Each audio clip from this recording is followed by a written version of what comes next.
campaign Facing Urban Vulnerabilities. It's about recognizing that 1 billion people live in informal settlements and slums. In overcrowded and inadequate housing in those areas, immediate action is necessary to mitigate the effects of the pandemic. Over to you, Christine. So now we are going to start the first segment of this campus, and that will be called the Urban Thinker session. And we will start with Ms. Sibylle Arleston. She's Informal Settlement Upgrading and Relocation Lead in Freetown. In fact, the mayor of Freetown was supposed to talk, and then she was not able for some personal reason. So Sibylle Arleston is going to make a short presentation. Freetown is working with the Participatory Slum Upgrading Programme, and I believe this is the subject of your talk, Sibylle. Over to you.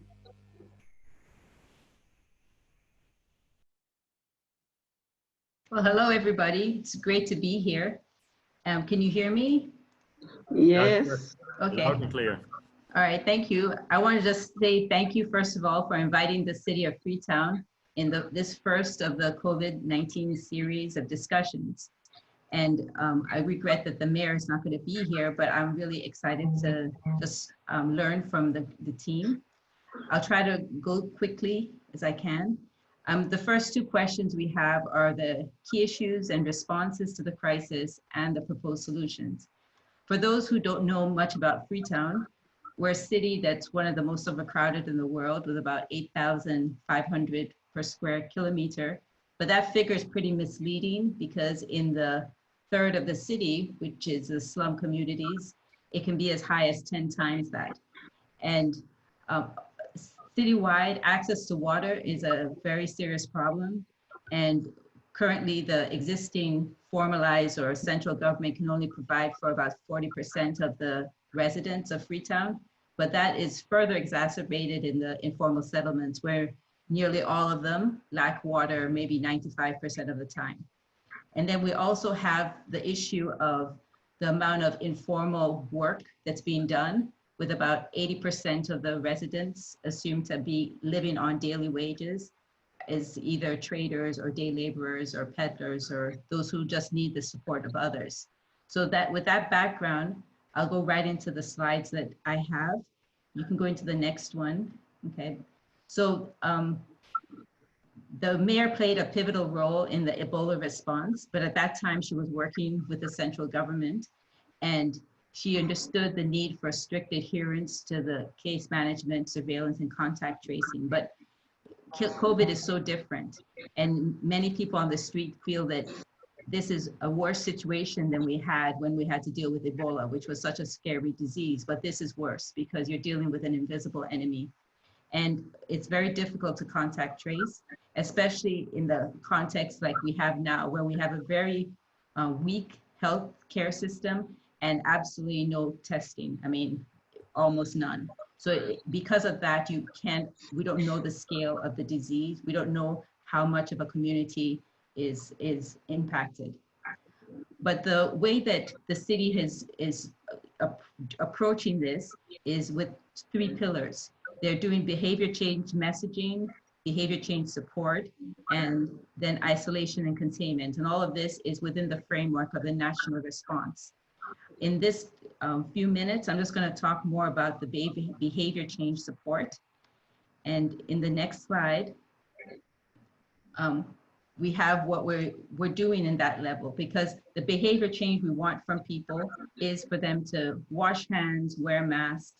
And in order for them to do that, we're providing additional water to these communities. And it's to markets, to public health units, and also to informal settlements. And we have a network that's very active of NGOs and other support, World Bank and EU. And we've been able to get about 200 tanks that are going to be installed over the course of the next few weeks. And there'll be a certain amount of water supply that will be put in those tanks. And then the next one is providing masks, and there's a large campaign to do that. 120,000 masks are going to be put forward. And the next slide here, I talk about the issue of the ability for people to distance and the lockdowns and the response to that. Because if you introduce a lockdown to a place where people are daily wage earners, you have to find a way for them to have food security. And so trying to balance that out is a big issue. And the government's been pretty good in not having longer lockdowns. Right now we're in our second 3-day lockdown, and it ends tomorrow. And the first lockdown, they provided the people with some vouchers for food. But we're currently actively looking at how to allow for social distancing in markets. And we have a extensive scheme that we're trying to work through on that as well. And I think that really is the primary step that we have to do in terms of achieving social distancing and allowing people to keep trading so that they can have their daily wages. How am I on time, Christine? I think you should conclude. Okay, so I think right about now, what we've realized is the vulnerabilities of informal settlements is much more pronounced. It's even more visible now in the context of a pandemic, and it's become like the new primary shock that we have to be thinking about when we think about urban planning in the informal settlements, ways for people to live with space, ways for people to have access to healthcare, ways for people to earn a daily wage in the context of times where they'll have to have less proximity to each other. So I think I'll end with that for now. Okay, thank you, Sibyl. Yes, indeed, it's about increased vulnerability of informal settlements, and I think the example of Freetown is certainly an important and interesting example, but we'll see with the other speakers that is probably the same. So now the second speaker will be, in my slide here, Julia. So Julia, are you ready? Yes, hello. Hi, Christine. I will share my screen then. I will share the presentation. I'll stop sharing mine.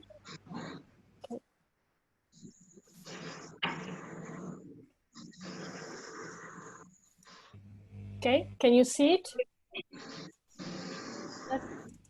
Yes. Okay. So thank you very much also for this invitation. I think it's a very important topic. In my presentation, we'll focus mainly on the role of women in informal settlements, because I think many have spoken already on of course, on the impact of the crisis on informal areas, and also our duty as a professionals to deal with these challenges, but few have spoken about the role of women in informal settlements during the pandemic. And women are key for in this crisis in informal settlements, I think for 5 reasons. The first one that has been also described by the speakers before me, they represent the majority of the people working in informal economy. So they are more exposed to health and economic risks. So lockdown and work stoppage are also causing them to lose their daily income. And also when they can continue to work, they don't have the right protections. And so they are more exposed to the virus and other disease. In Uganda, what we are seeing as Cities Alliance, that food vendors are still allowed to sell food at the condition that they sleep in the markets. So to limit the spread of the virus. So they sleep alone, women are sleeping alone in the markets, and they are more exposed to getting malaria, but also to institutional violence. The second reason is because women are also more exposed to physical violence, both domestic. In Tunisia, domestic violence is increasing about 30%, but also to institutional violence is happening since COVID-19 has also given to some governments the perfect opportunity to implement social control and authoritarian measures. Third reason is because with the focus on COVID-19, there also a decreased access to health services in general, and more on sexual and reproductive health services. This has happened also during the Ebola crisis. Four, Women are also at the forefront in fighting the pandemics as health and care workers. As we know, they represent over the 70% of health workers worldwide, but they're also the primary responsible for domestic unpaid care work. So they are the first one who can recognize COVID-19 symptoms in their community, and they are the ones who are really taking care of the ill and elderly. And 5, women are also more active in community organizations and slum organizations, and organizations that are now also filling the gaps left by existing institutions. So they have the trust of their community, they know their needs of the community, and they deliver food and basic supplies to those who need. So for this reason, with Cities Alliance, we are adapting also the programs, especially at the country level, and we are developing a response strategy and actions in country where we are present, and with a strong focus on women and girls. The first step, we are working with already established dialogue structures. We have been working already in the past, working on the creation of settlements forum, municipal forums. And as far as possible, we involve and we listen to women because they, of course, have a strong understanding of their community and the impact on women and girls. Based on this dialogue, we are setting up also some communication and advocacy actions, especially in Uganda and Liberia, through TV talk shows and radio shows, like a 60-minute format with updated information and also the possibility to respond to messages and questions from the community. With, again, a strong focus on the impact on women. And in Tunisia, together with UN Habitat, we are also planning to develop a mobile app, also beyond the crisis, to connect, for example, women victims of domestic violence and other marginalized groups to the services available, with emergency numbers and shelters. Communication is also taking place in public spaces and informal settlements. We are, in Liberia and in Uganda, we are using posters and social mobilization with the loudspeakers in markets and in public spaces, with messages focusing on basic hygienic measures, waste management, and also especially on women. And this message has been coordinated with our local partners to identify the right messages and also implementable actions. An example is the first one. No? So we are talking to the community and also to men, saying our sisters care for men, you do your part and care for them. Support your moms, girls and wives. So it's really to encourage sharing responsibility. Then, of course, there is a focus on violence, domestic violence, as I said. And then, yes, I'm just concluding.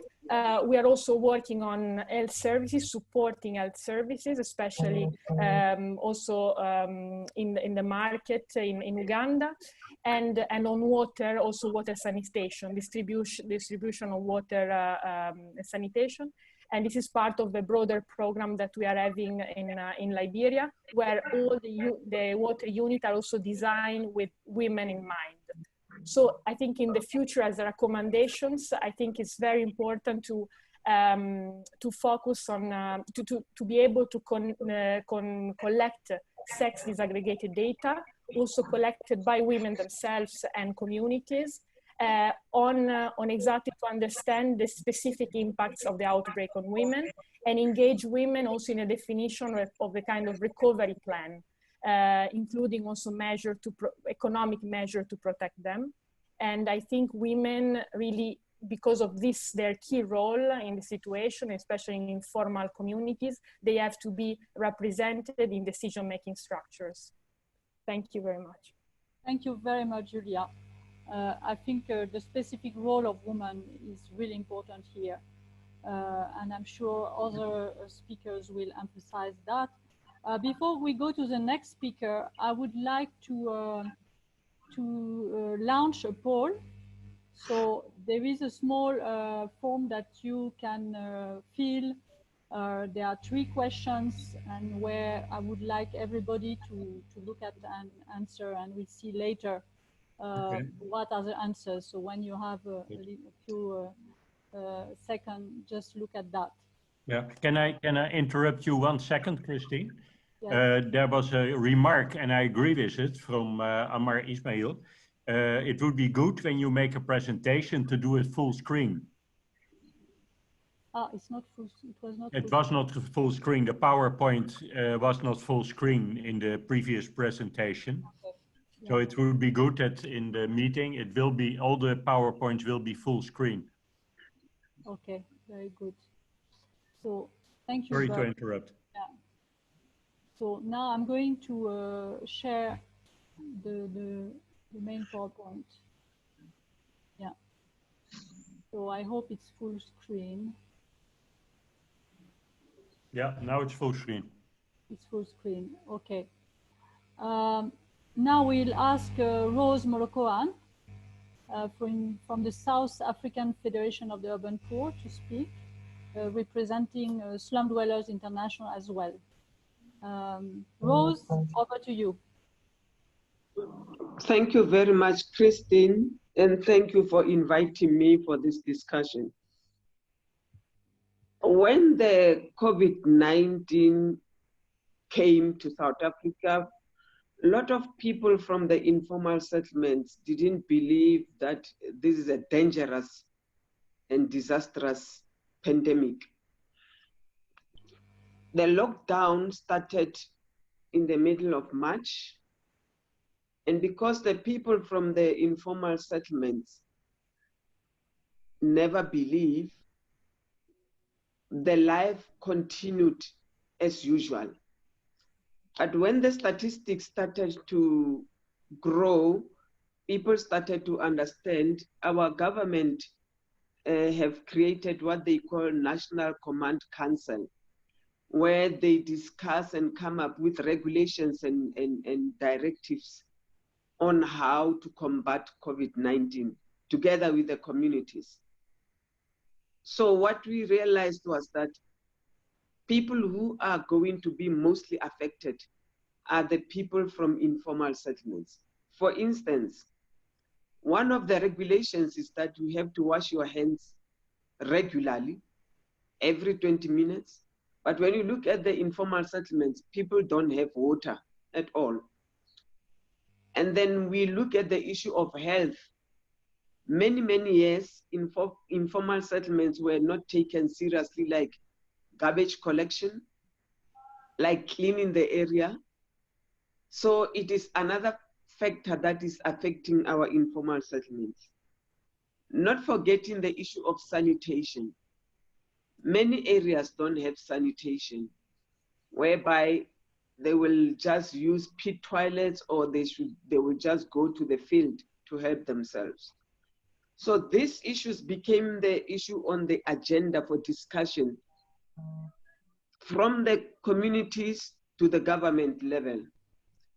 The Department of Human Settlement, Water and Sanitation invited the people from different civil societies to come and discuss on how to address this issue of coronavirus. On the side of the Federation, we started to take it forward by ourselves with the support of our NGO.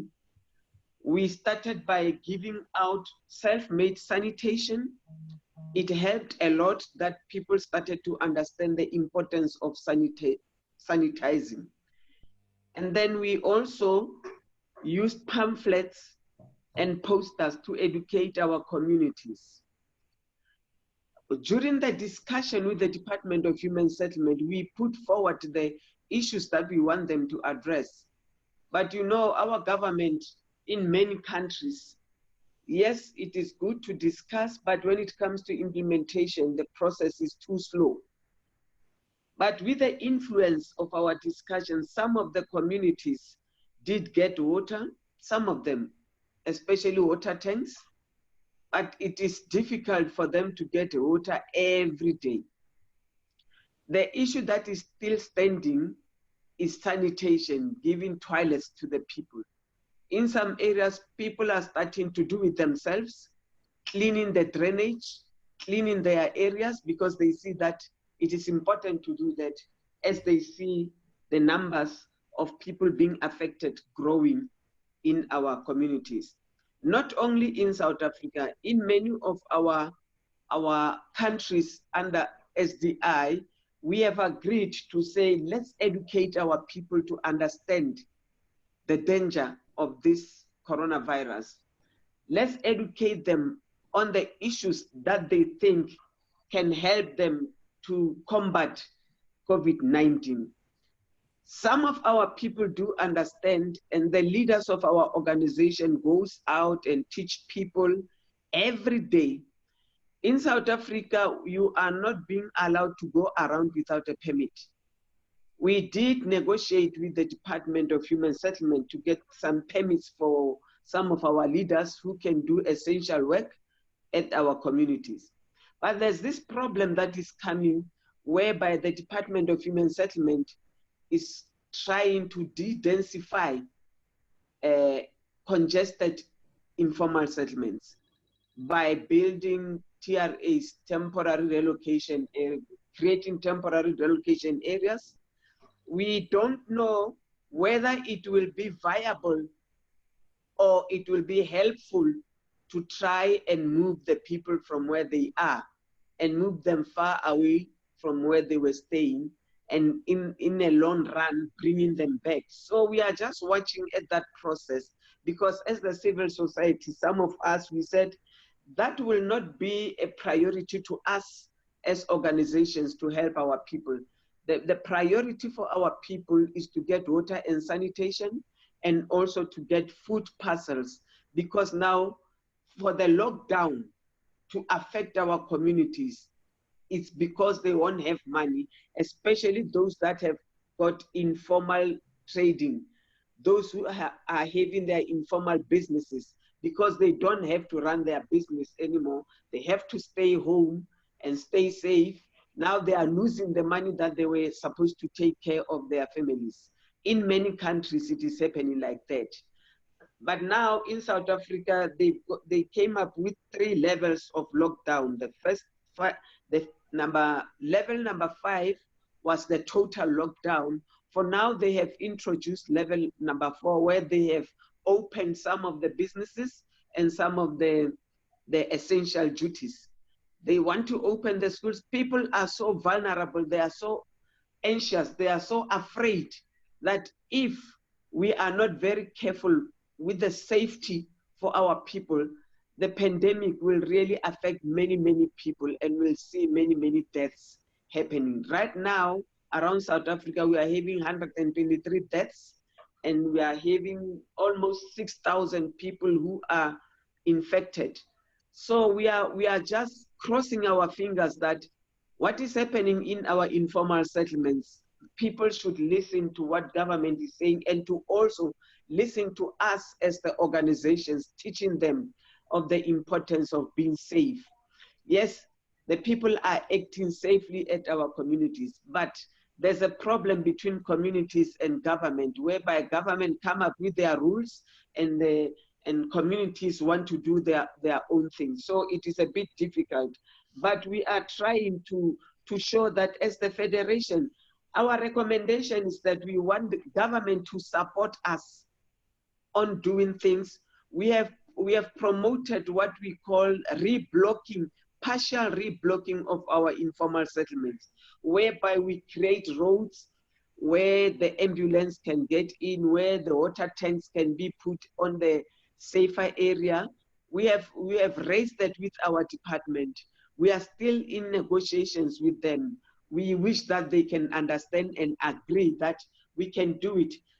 I'm giving a bit of a challenge when it comes to food parcel distribution. People are fighting for the food when it is brought by the councillors and other government people. But with us, in some of the areas, we have tried to raise funding for food parcels for our people, because we know how to distribute them, how to talk to our people. We do it in a very safe way. And then we know how to identify the real vulnerable people who really are in need of food parcels. So we just wish that government should recognize civil societies who are doing essential work on the ground, not doing it for themselves, but doing it to support our government to combat this COVID-19 and the coronavirus. If we don't do that jointly, we are not going to be able to fight this pandemic. So with the information that we are also sharing with our different local municipalities and national governments, it is becoming helpful for us to make something that can be helpful to our people. Okay. So yeah. I would like to stop here to say, we would like to see the issues of water and sanitation, health issues, food security being addressed seriously in all the countries where there are lot of informal settlements. And the last thing that I wish to sell across is this issue of partial reblocking, where we should maybe create that social distancing for our people. Finally, everyone has to use the face mask so that we can try and fight this coronavirus. We have started to promote it as SDI affiliates so that everyone have to have the face mask in order for us to be safe at all times. Thank you very much. Okay, thank you, Rose. That's very inspiring. I think you are properly telling us the story of community leaders and the whole interaction with the government, local and national government, and very strong element of governance is needed. And you have the knowledge, the communities have the knowledge. Without the community leaders, basically the government, national and local, cannot really address the current issues. It's a very important point. And I think now I'm giving the floor to Smruti. Maybe I'm not pronouncing your name correctly, but you can complement what Rose is talking about. You're coming from the same organization. Right. I think it's good to complement what Rose is saying. Right. I think thank you for this opportunity. And I would like to complement what Rose had to say is that the crisis has focused attention severely on sanitation, density in cities and water. But these deficiencies are not things that are new. Communities and organizations have been grappling with these for years and will continue to do so even after the crisis has passed. So this is where the knowledge lies. So cities don't even have a complete documentation. And we see that in this terms of crisis, there is such shortage of water in toilets and such basic services are completely dysfunctional. And in several settlements in India, in Dharavi and many other dense settlements, we see that the toilets are not functional. There's no water supply. So how are people going to live in these settlements? And when are we going to prepare cities? Do we always have to wait for a pandemic to show up to say that informal communities need these? The other thing is that this emergency has very well demonstrated that COVID is the same for everyone. And no one is excluded. These solutions that we talk about for behavior change, of social distancing, to go on lockdown for these several days and stay at home are also to largely very elitist solutions. And in high density areas where we have 8 to 10 people living in 10 by 10 houses, very small houses, this is far from being operational. People have been claustrophobic in many of these dense houses, and they've been coming out just to get some ventilation because that's the only space that they can. And they've been beaten up by police in order to be outside. So, and how do we then work in situation where we are expecting people to wash their hands 20 seconds, 20 times a day, which also requires uninterrupted water supply? And how many of poor people are privileged to something like that?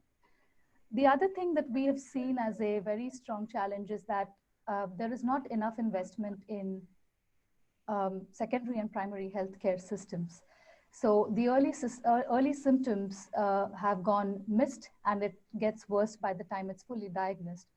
So a lot of them exist in policies and in papers, but if we really look into some of these areas, we see that these primary healthcare systems are not functional. And I think we need to work towards that to make that happen. We have also continued as federations to work with people who've been moved in relocation colonies. And often these are people who have forgotten, because once people are moved from informal to formal systems, they are not privileged to these services anymore. And they are legally in challenges. So I think it's also important that governments need to acknowledge that people who've been moved into some of these relocation sites who are affected by projects are also equally poor and also grappling with resources. So I think I would like to stop at that for now. And then I could, along with Rose, talk for the question and answers now. Thank you. Okay, thank you very much. I think that's another perspective, complementing what Rose is talking about. And now we will ask Lucy Lively. Am I correcting, am I pronouncing well? She's Director of Market Transformation at Real. So maybe you can explain a little bit what is Real before you explain, you talk. Over to you, Lucy. Thank you very much, Christine, and thank you for including me in today's discussion. It's great to be with everyone. For those of you that don't know Real, we're an innovator and an investor in affordable housing across Africa and Asia. So I'd like to start, I guess, to position what I'm going to say more in the medium to longer term response and building future resilience. So the COVID-19 crisis has really demonstrated very clearly how global shocks disproportionately affect the vulnerable. It's already been mentioned, over 1 billion people globally live in inadequate housing. Over 3 million units are required to meet the housing deficit by 2030. So it's extremely clear where the points of vulnerability are today and will be in the coming decades. Escalating urbanization rates mean that there's going to be many, many more people living in, particularly in African and Asian cities, in insecure situations.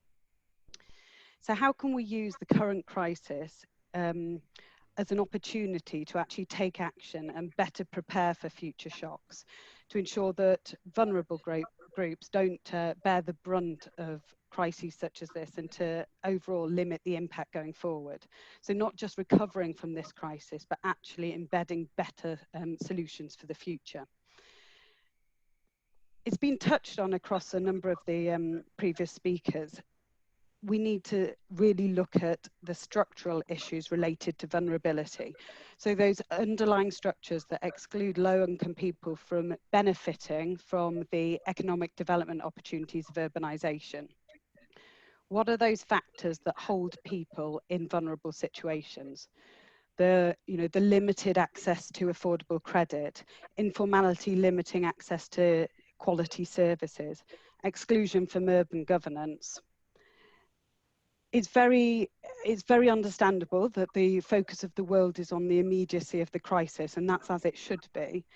But we shouldn't be looking at this just through the lens of health or immediate recovery. We really need to be seizing this opportunity to prepare for the future and to ensure different outcomes to global shocks such as this in the future. And there will, unfortunately, no doubt be more of these.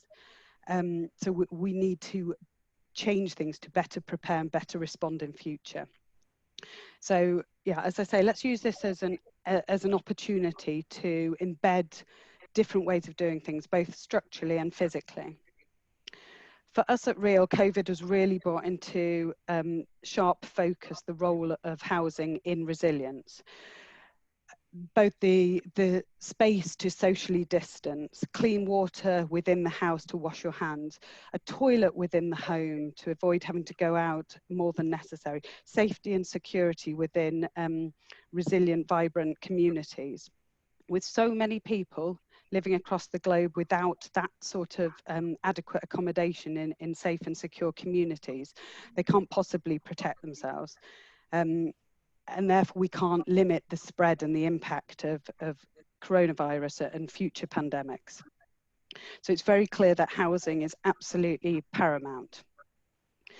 Real working with others has evidenced that commercially viable and climate smart housing is possible, and it's possible at around the $10,000 mark. So that's housing that's investable, isn't reliant on donor aid, and is affordable for much of the bottom 40% of the income pyramid. This is a solution that's tangible, ready to scale, and an effective response to the current crisis. Housing gives people an asset, security, a voice, and protection against shocks, thereby reducing their vulnerability. Not only is it also a future resilience strategy, housing is also a means to kickstart economies. Cities and decision makers can't possibly embed future resilience without adequate economic recovery post this crisis. So housing is very much an economic recovery mechanism, as well as embedding future resilience. Housing can stimulate supply chains, crowd in the private sector, build tax bases, create jobs. And prior to this crisis, the affordable housing sector was estimated to be in the region of $17 trillion in value. That's absolutely astonishing. So the impactful nature of it and the potential economic growth associated with affordable housing is huge. At this point in time, donors, impact investors, governments are looking for those tangible solutions. Where can they put their limited resources? Where can they put their effort that will respond really effectively to this crisis, both now, but embedding future resilience and, as I say, kickstarting economies? Housing really is key to that. And when we're talking housing, we're talking about embedding clean water, sanitation, and very much a holistic approach embedded in wider urban planning. So time is over. Okay. Can I? Yep, fine. I will finish there, Christine. Back to you. No, that's fine. You don't want, that was your last words. Good. Yeah, I mean, just to reiterate what I said at the beginning, let's use this as an opportunity to do things differently in future. And yeah, really focus in on improving living conditions, particularly housing, unlocking the economic value, but also embedding future resilience. Thank you. Okay, thank you, Lucy. Very good. So now I'll give the floor to Mary Huchzermeyer from the School of Architecture and Planning, Wits University in South Africa. Over to you. Is she around? Mary, yes, I'm unmuting you. Good. You can hear me now. Yes. Thanks very much. And what I'm going to say will resonate a lot with what's been said already. I'll take us back a bit more to the immediate and focus a little bit directly on vulnerability. And I think we need to think through pre-existing vulnerabilities, the vulnerabilities that result from lockdown, and then the vulnerabilities that emerge as the infection reaches informal settlements.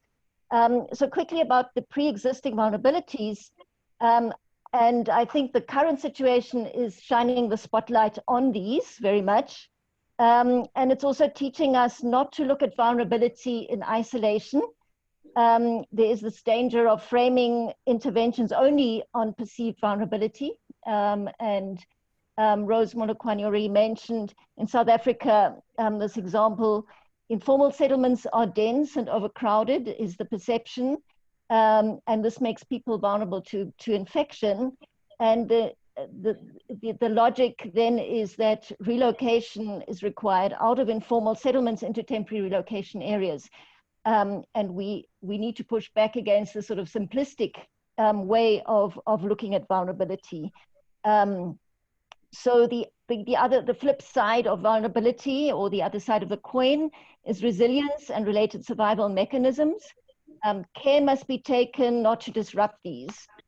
Social cohesion is beneficial to health. This is coming out of some recent studies, and I think has to be highlighted. It's also important to know the delicate role that informality plays, where the official rules are exclusionary and unresponsive. So one should not quickly identify informality as the problem. Closely related to this is community organization, meaning the structures of communication and decision-making within informal settlements, onto which systems of reciprocity are often built. And then closely related to this is the awareness of rights and the ability to invoke rights. And this is rights to water and sanitation. And importantly, in South Africa, water and sanitation are not entrepreneurialized and commodified yet. There's still a strong sense that this is a right. Right to housing and shelter, and also the right to food. And this has also put into the spotlight the pre-existing vulnerabilities around food security, and the fact that food security is not a matter only of income. In South Africa, the importance of school feeding schemes, the importance of reciprocities, which goes back to social cohesion, and the importance of informality as well in ensuring food security. So if we look at the effect of lockdown and the intensified vulnerabilities through the disruption of a very delicate balance of survival mechanisms, and balance in inverted commas, because it's not something that's legitimized by using the word balance, because this is born out of extreme inequality and exclusion that is pre-existing. So the effects there on vulnerability is the rapid depletion of assets, rapid emergence of large-scale starvation in informal settlements, but also in formal areas and townships. Having a house doesn't mean suddenly that you are all that much better off, and placing extreme stress on social cohesion. And the importance out of this, or emerging, being the importance of a community organization in ensuring cohesion is maintained, in liaising with NGOs and support organizations, reaching out to charities and solidarity groups that are organizing food parcels, for instance, and also the preparedness. Community organizations and already in some settlements are self-organizing quarantining sites, for instance.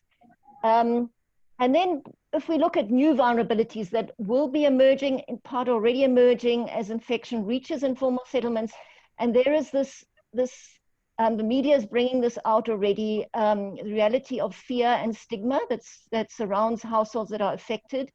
The hidden vulnerabilities already mentioned. We don't know who the households are that are most at risk because of immune compromised conditions. The vulnerabilities relating to quarantining and the fear of loss of belongings, further depletion of assets as people are removed out of informal settlements into quarantine sites, and the vulnerability of blunt responses by governments, such as, for instance, relocation at this time, even if it's voluntary, and the vulnerability of a depletion of existing rights. And in South Africa, people living in informal settlements do have occupational rights. They are not rightless people, and it's very important that those rights are not eroded through the responses. And that brings me very quickly, in a few seconds left, to the responses. And South Africa has had an inordinate effort in better communication, ensuring sharing of information and coordination, but it's still not adequate. What's coming out is there's not adequate coordination between human settlements and governance that's sort of dealing with water, sanitation, refuse collection, tenure security, and shelter improvements, is not well coordinated with the health responses, which deal with awareness raising, testing, and so on. Social development and economic development. Social development dealing with food, extended grant system, counseling, and so on, and economic development really dealing with questions of the informal sector, medium, small enterprises, employment, and so on. So these sectors amongst one another are not coordinating efficiently. That is horizontally and vertically within government. And then very, very importantly on the ground, the coordination that has to happen in every informal settlement. And we've been told we have over 3,200 informal settlements in South Africa. Community organizations being so key, as I think all the presentations have been saying so far, but they are constrained by the digital divide, by basic infrastructure not being in place. Support organizations, as Rose Molokwani was saying, are also constrained by permits, the permit system allowing people to walk, to move freely and do the work in communities. And then, the coordination has to happen also with charity organizations that are bringing food parcels, sometimes in very uncoordinated ways. We've seen food riots emerging in some settlements. And also the least present entity in these informal settlements is in fact local government. And that is also a huge challenge.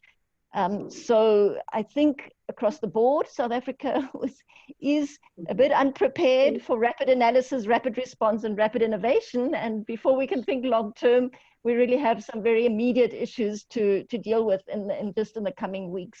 Thank you. Thank you, Mari. I think these are very elaborated points, and very, very. What you are saying is that we need to preserve social cohesion at all costs, and it does not happen very much in many contexts. So now let's go to the last speaker, and this is it's time for Kerstin Sommer, who is program manager of the Participatory Slum Upgrading Programme. She's my colleague. I'm also from UN Habitat, by the way. So she's going to introduce the matter. Kerstin, are you here? Over to you. Yes, I am. Ah, good. We can see you now. Yeah, thank you. I have some internet issues. I hope electricity is going on and off, but I hope it will hold through. It's connected through my phone. So yeah, thank you very much to the World Urban Campaign and its network for this important event, talking about vulnerabilities. And we've all heard already the presentations, all raising really the issues of inequality and poverty that are now becoming so visible, where population and informal settlements and slums are challenged to adapt to national measures that are taken to COVID-19. So, but at the same time, while we see the inequalities and the poverty, we see also the capacity of communities and the impact of people-centered approaches and interventions, and also community assets that are there that can be leveraged. 1 billion slum dwellers, we heard that, and also our UN policy, the Sustainable Development Goals and the 2030 agenda, where we say leaving no one behind. Our executive director also put from day one a lot of attention to the issues of informal settlements and slum, and says the COVID-19 pandemic will hit the world's most vulnerable people hardest, including the 1 billion living in informal settlements and slums. UN Habitat has put a lot of effort with the interagency steering committee in the different policy, global policy coordination work to put issues around informal settlements and slums into the response. And we're proud to announce that the UN framework for the immediate socioeconomic response to COVID-19 acknowledges informal settlements and slums, the Participatory Slum Upgrading Programme of UN Habitat, as one rapid way of reacting. And also very important to us, the importance of community-driven action, inclusion, social cohesion, and protection. So, in addition to UN Habitat's response plan, that has also a pillar on informal settlements and addresses countries around the world with an integrated approach. The challenges in informal settlements, we heard already from many presenters, and also with very impressive examples. We have the overcrowding of households, lack of services, connectivity and accessibility at the same time as well, where we hear ambulances or health services or water tanks cannot reach people. So again, communities themselves are helping to connect themselves to infrastructure and services, lack of information, and in addition to that, also still very important, malinformation, rumors, wrong information that also influences behavior negatively. And again, the lack of social and health services that are targeted to informal settlements communities. So we see already an increase of poverty. We heard also from World Bank estimating that there will be 49 million more pushed into extreme poverty. We learned from the Ebola response that more people died actually of the lack of socioeconomic responses than of Ebola itself. So our key message is really, we need to have an integrated approach where we evaluate the different responses, the support, the socioeconomic support and the health support, and bring all the different actions together. So UN Habitat with the Participatory Slum Upgrading Programme has put 4 main pillars in place. One is, again, really the advocacy for governments to look at informal settlements and slums in a different way, to integrate them in responses that are sustainable for the context, that are that allow local economy to still function as much as possible, where physical distancing and other rules are adapted. So to have an adapted approach from the nationally mainstream one, we have also the communication, and with the partnership also of the COVID-19 campaign. We have also the MyPSV platform, where we have regular webinars. We're in daily contact with our partners, 40 countries, through our WhatsApp groups, and share innovative approaches and methodologies. And we have developed guidelines for local authorities, communities, and also a catalog of projects that are giving inputs for the different actions we are recommending to take. And much has been mentioned there, the different areas. I don't respond to that. Then in addition, we've engaged at country level. So in Kenya, for example, we've used the vertically integrated approach, where we worked with the national government and with the UN country team to ensure that their community voices are heard in the design of national response policies and protocols to informal settlements. Then we've also engaged directly with communities, organized them, and provided information, hand washing facilities, with a community asset mapping, and also reuse of spaces for isolation purposes, creating livelihoods particularly for women, by producing soap, masks, and other supportive measures for the response, and at the same time providing income. And this building on our entry points from Kibera, Matara, and Twapa, and at the same time also introducing very important community monitoring and tracking to monitor how people are coping with the measures socioeconomically. We heard already safety and security concerns, particularly the gender-based violence at household level, but also unrest within communities, challenged to cope to the conditions, and the tracking of cases and health conditions, and the households with particular vulnerability profiles that need to be preventatively more distant or isolated, and then provided with additional services, including also, as we heard already, socioeconomic support packages, food support, etc. So this is how UN Habitat is looking at it from global level to national, city, and community level.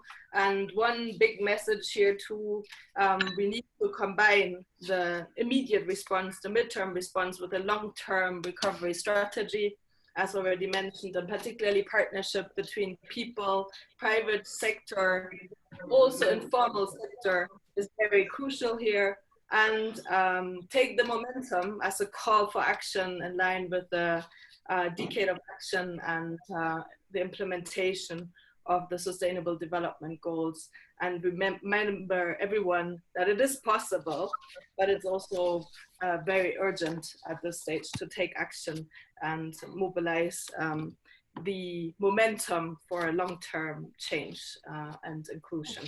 Kerstin, could you conclude? I'm done now, thank you. Yes, okay, good. Yes. Time is flying, as you can understand now.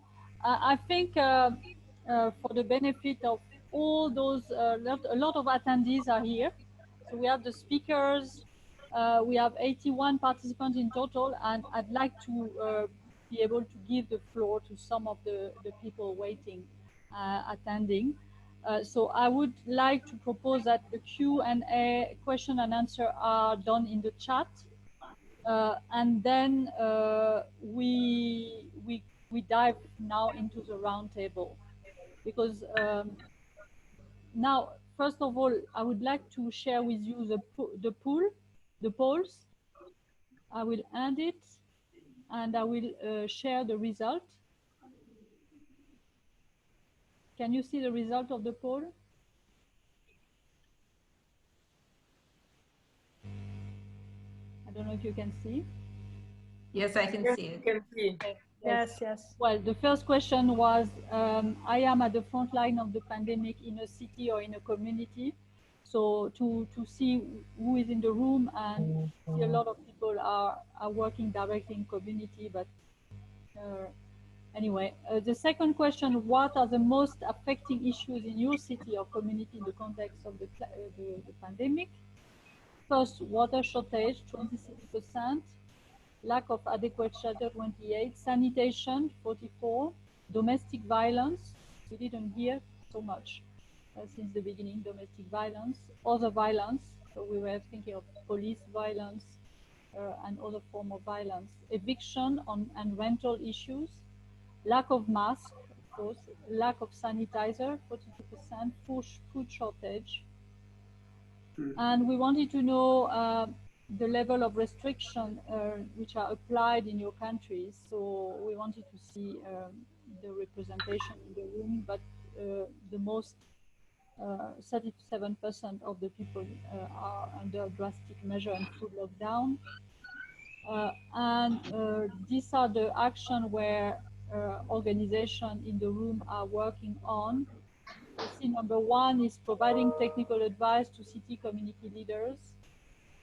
Number two is probably explaining risks to population.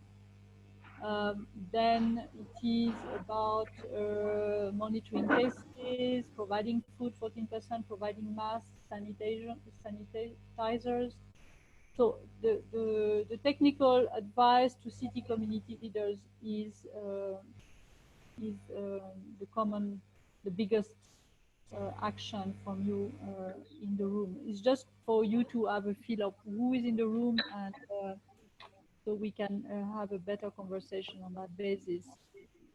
So I'd like to start the roundtable now. We have only 25 minutes, even less.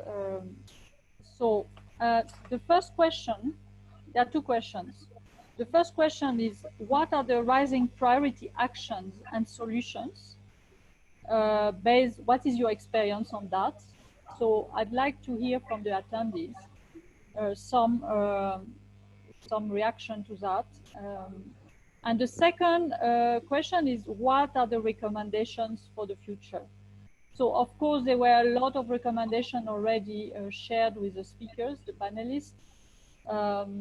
And we would like to also hear from the attendees. So what I would like to suggest is in the chat, you basically express your interest to speak.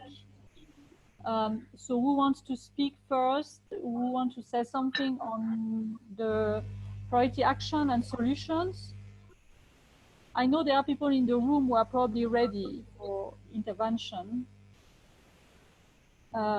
Can you raise your hand or put something in the chat, please?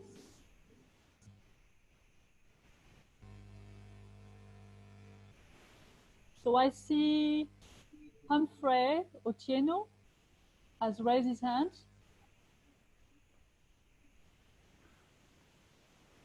Humphrey, are you ready to speak? Yes, I am. Good evening to all of you. Introduce yourself, and you have 1 minute because we want to give the floor to many people. Okay, thank you very much. Hi all, my name is Humphrey Otieno.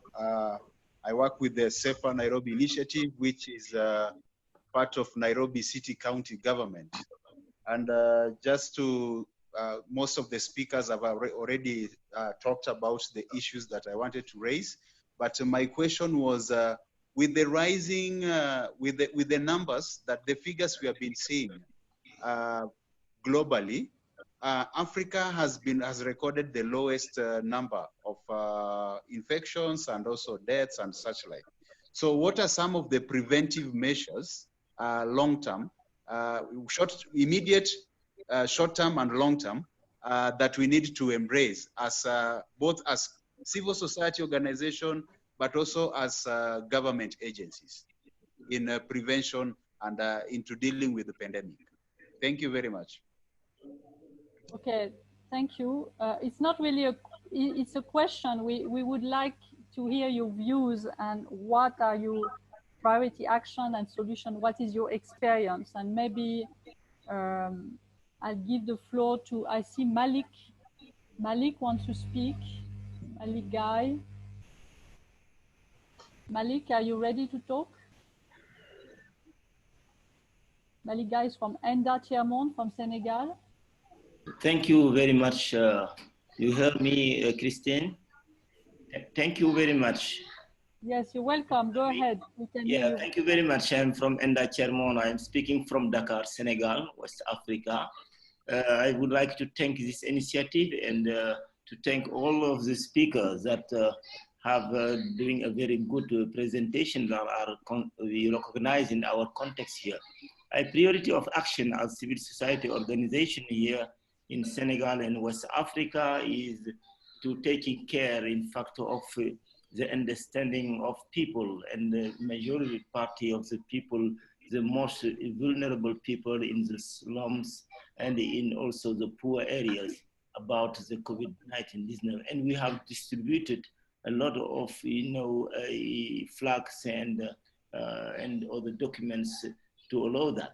But the great question now is how it will be the strategy of resilience for economy, the informal economy that affected, as you have said, the mainly women and the worker in the streets, the vendors in the streets.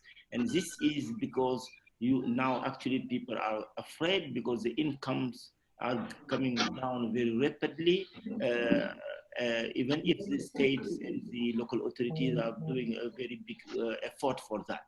So my question is, are you, thinking about a new strategy to support this low-income economy in the informal sector, in the street, to preserve, the level of their economy and also to analyze the pandemic? We know that there is a big risk for the health of people, but the other risk is also to have the hunger, and we have to deal with this kind of thing. Thank you very much for giving me this opportunity. Thank you, Malik. I see Duduzile Fox.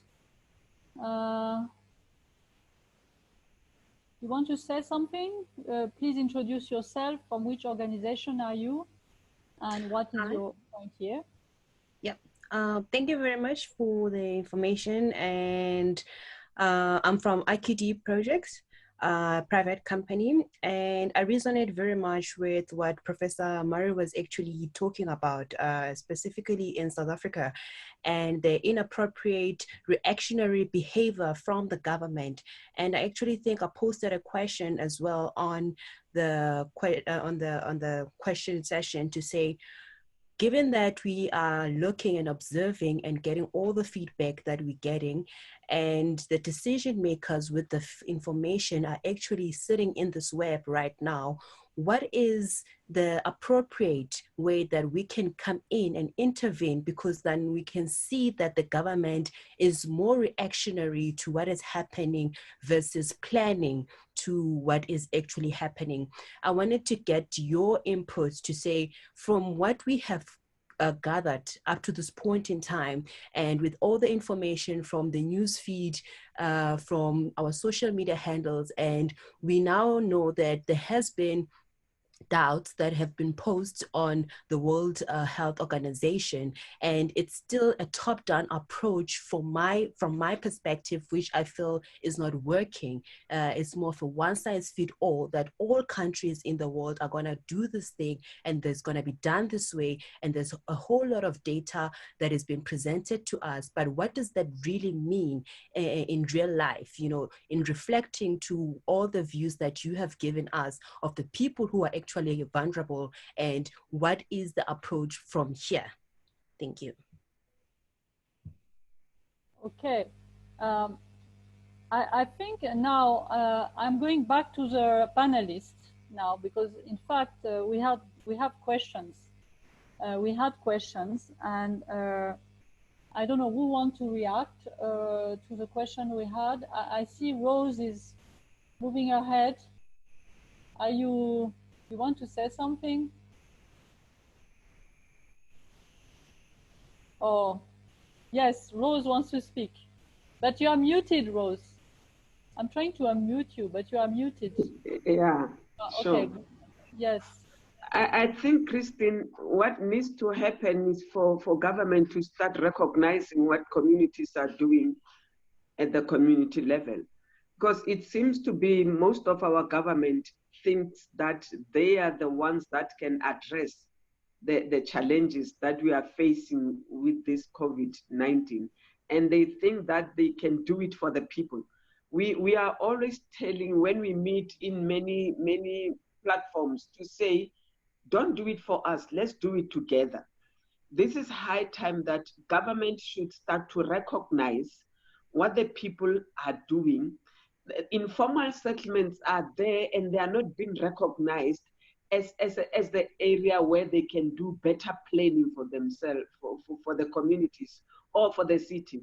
Most of the issues that are being addressed are at the city level and at the national level. But when it comes to communities, it's just drips and drabs there, and not vigorously joining hands with the people to do things on the ground. I think people who are suffering the problems are the ones that are there at the communities. And they are the ones who've got a lot of solutions to address those problems: water, sanitation, food security, health issues. But if they can be supported, resources are being spent at city level and not at community level. Even though we speak so much with the government to say we have done this, we have achieved this, it is good to say to them and good for them to listen, but they are not sharing the resources to the best practices that communities are doing on the ground. How can we influence the policies that will be practically people-centered policies? Because they are not working for us. We are talking about leaving no one behind, but it seems to be leaving no one behind. It is said by UN Habitat, but the member states are not practicing it. I think it is high time that we should strongly send this message across. When we were there at the World Urban Forum early this year, the ED emphatically said, this is the time for action. We have to be action orientated. And then when we talk about action, who should do the action? People, government, private sector, all of us have to have actions on addressing the issues. Short term, to address the pandemic issues that are affecting our people. Medium term, to deliver services that are relevant to informal settlements.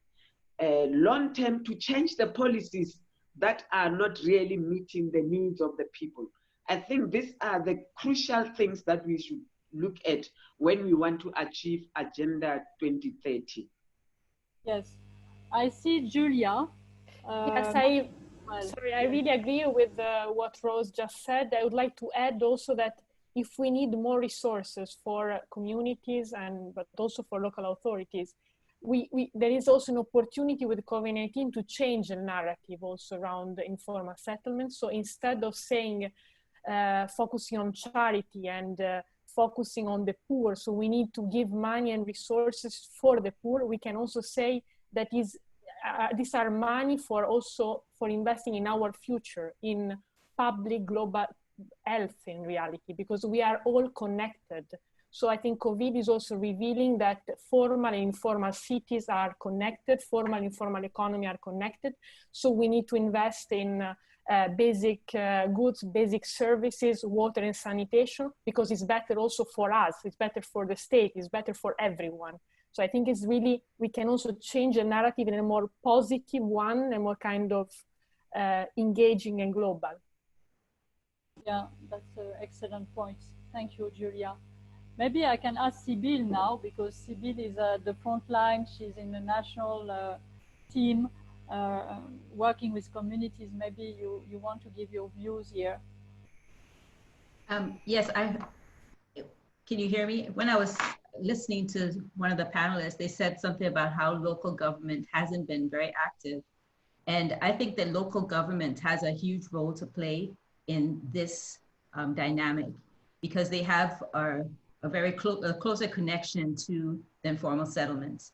And I think that the work has to be done both top down and bottom up, in that the top down is the city provides the vision for a healthy city, and they kind of articulate that to the people. And in the context of COVID, they're able to say how a healthy city is linked to how you live, what kind of house you're in.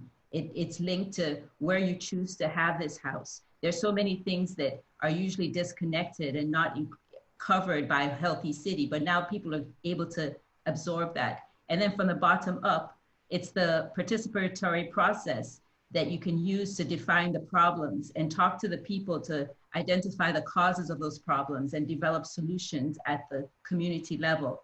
But then the city government is able to provide the governance structure to be able to use the data that's coming from the Slum Dwellers International, because they have good data that's being collected, and that's already part of the governance structure.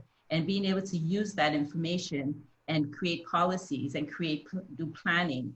I think everything can work hand in hand, but you can't have the work in the community without the governance process and policies that are defined in order to have the vision for the city met by the work that's done at a community level. Yes, thank you, Sibyl.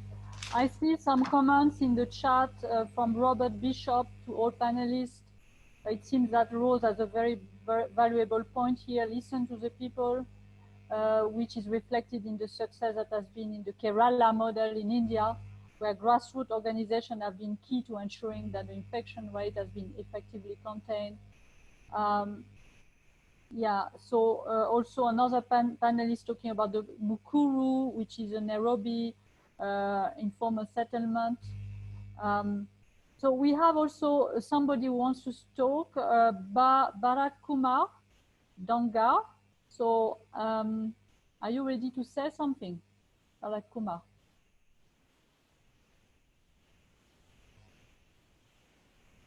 I'm unmuting you.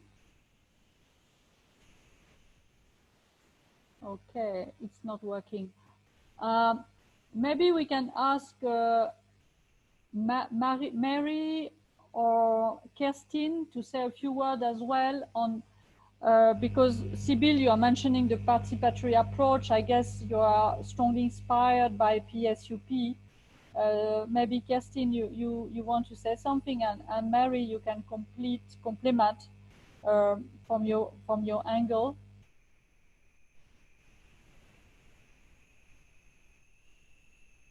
Sorry. Yes, I can go after Kerstin. Yes. Okay, thank you very much. Yes, I think very important points were raised, and the importance of local authorities. And I think we have a champion here with Freetown, and we need to look at those champions to also convince other policy makers at all levels. So I really congratulate also for the mayor of Freetown being acknowledged also in the C40 task force, where we see that there are great examples that can be replicated and the language can be used. And in addition to the vertical integration with the bottom up and also the top down, obviously feeding together, it's also important to strengthen the vertical horizontal integration, so that we look more at different partnerships, as we said, by changing the language around communities and also showing the assets and the potential that there is for transformation, incremental and also in line with people's needs.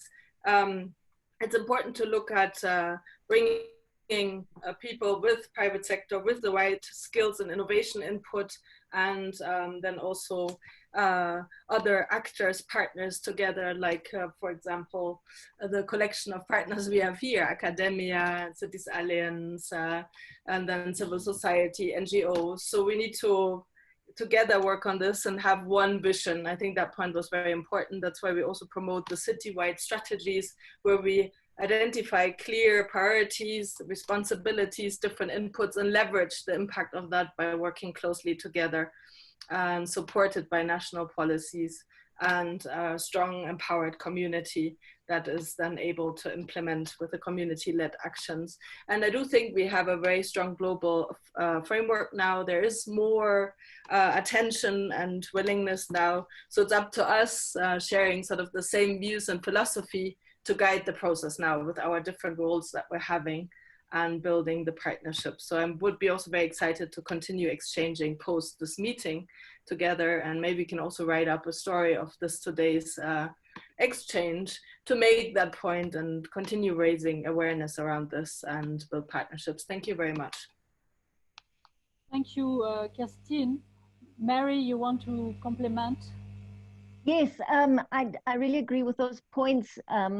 Perhaps just to mention that South Africa has its own little PSUP, which is the National Upgrading Support Program, which is trying to promote or is effectively promoting a participatory slum upgrading, formal settlement upgrading in our metropolitan cities and towns, and also having identified the importance of having local champions in municipalities that really push against prevailing perceptions, but the reality is they also have to push against politics, which can be very fraught, and so I think the whole situation also brings into the fore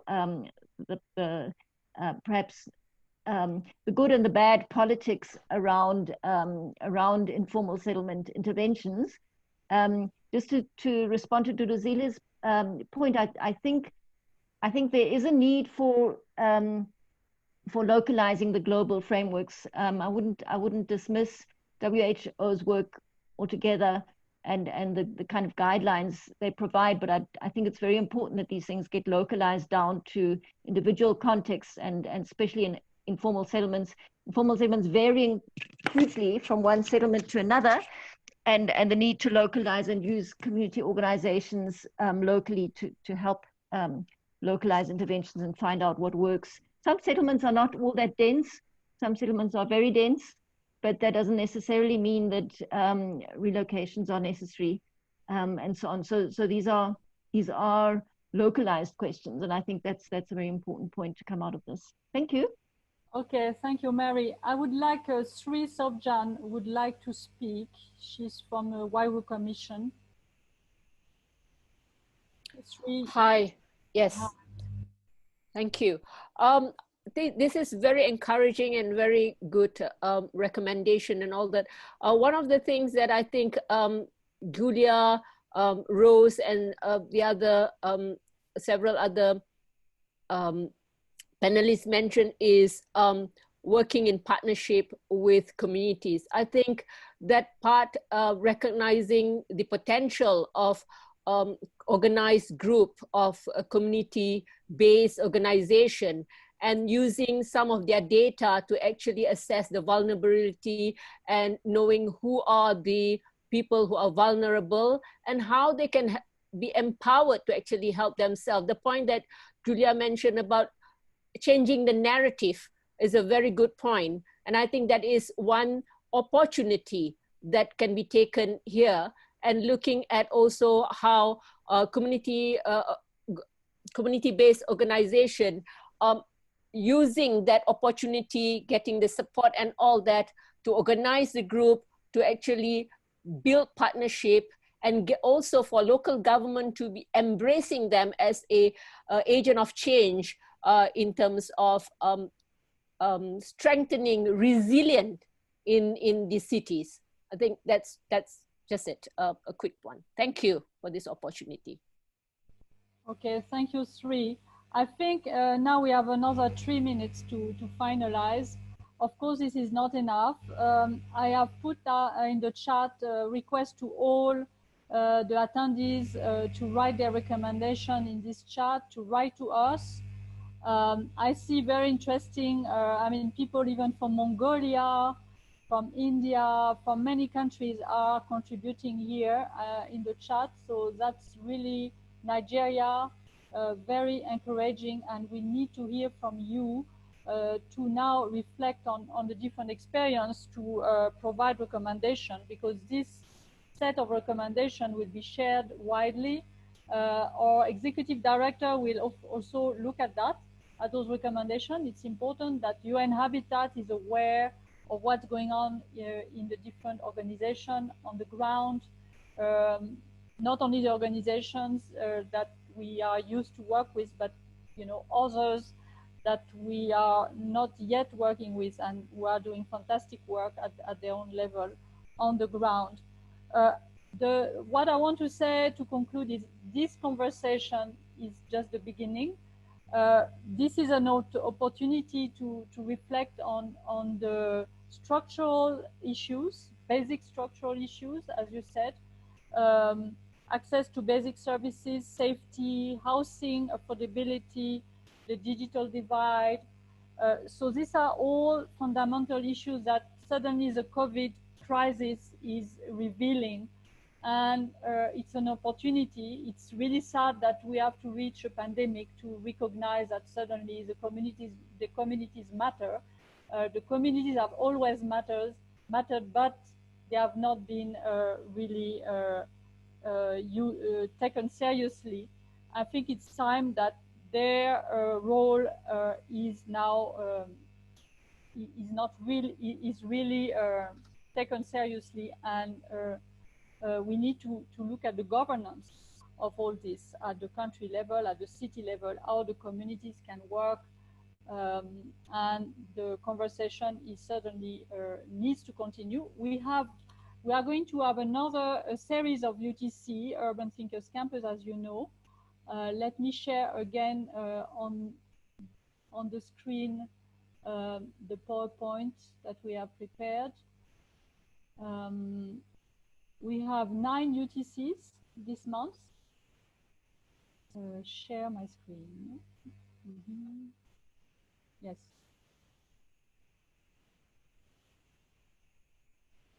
So we will have 9 UTCs. It's not my screen, sorry. Can you see it on the screen? No. Can put it full screen. Yeah, it's full screen now. Yeah. Yes, I can see it. Okay, so yeah, so we'll have 9, another 8 UTCs. The first one will be on the basic services gap. So it's going to be mostly on water, sanitation, the WASH protocol, the shelter gap, the whole issue of linked to the shelter gap is eviction, is security of tenure. So the whole conversation around housing. Then the safety gap, a lot on domestic violence, police violence, etc. Then we'll have the same conversation in Spanish for the Latin American community, led by Wairu Commission. Another UTC on community leaders at the front line. So I think a lot of issues which were actually outlined here in this first UTC will be examined in depth. Then we look at the wages, social security, safety nets, small businesses during the pandemic. Then number 8, planning and design for pandemic urban resilience. And finally, reporting during the pandemic with the media and different level of media. So I'll end up up here, sorry, to say thank you all. It is time to now reflect on this first conversation.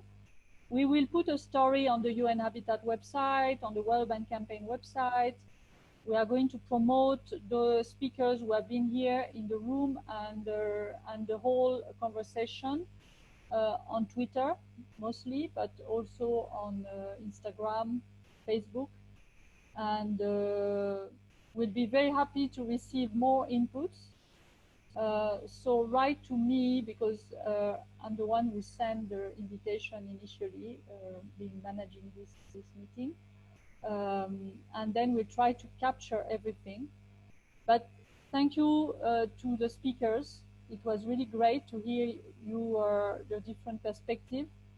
And to start this conversation, let this crisis be an opportunity to address structural issues and to address the vulnerability that has been the pre-existing vulnerability and the current vulnerability.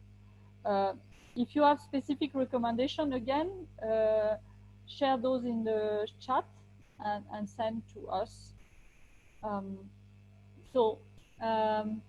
If you want to say something, I leave another 2 minutes to the panelists to say something.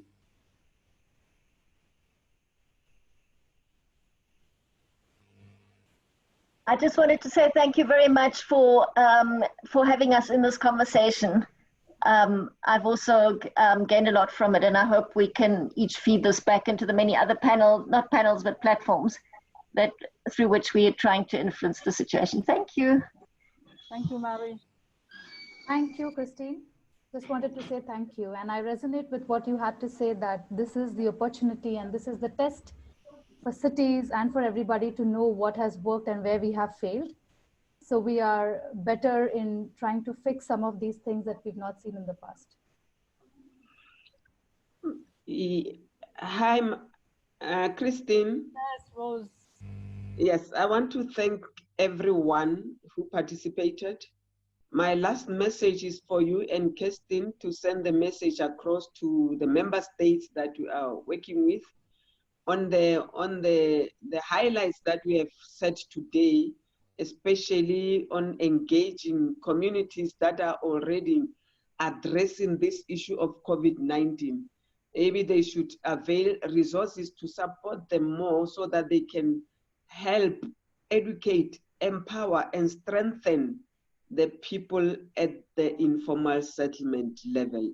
If that message can be sent across, I'll be the happiest.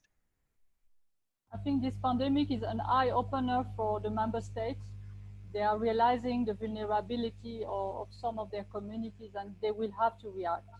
I hope it's not going to go back to business as usual. As you know, the Urban Thinkers Campus, Julia, you want to say something? Yes, I would also like to thank you, of course, for organizing it. I think it's a very important conversation. And I also would like to say that it's important to use this platform and this kind of alliance to reach out also the ones that disagree. We really need to put together forces to bring this message and to frame it to convince the others. So member states, cities that are not convinced yet, to pull together resources, I think. Yeah, and if I can just quickly add to that as well, thank you very much for including me in today's discussion. It's been really, really useful. Just to reiterate what some of the other panelists have said in terms of the need for a coordinated approach, and for us to all share. There are lots of different platforms going on at the moment, and it is useful to share across all of them. Also to encourage an integrated and holistic approach that sort of doesn't bias one sector over another, but is everyone around the table.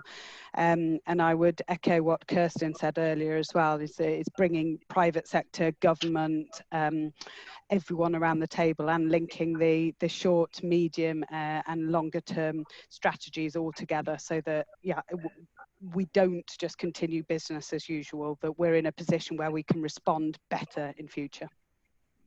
Okay, thank you, Lucy. I just want to mention, to conclude now, that this is an initiative of the World Urban Campaign. The World Urban Campaign is a very big umbrella organization. It's a platform for all organizations to come from different, you know, the community level, the private sector. In fact, it was initiated in 2009, and it was one of the first platforms to bring private sector, grassroots, professional researchers around the same table. In 2009, that was really new, and I think Habitat is one of the UN organizations that has managed that.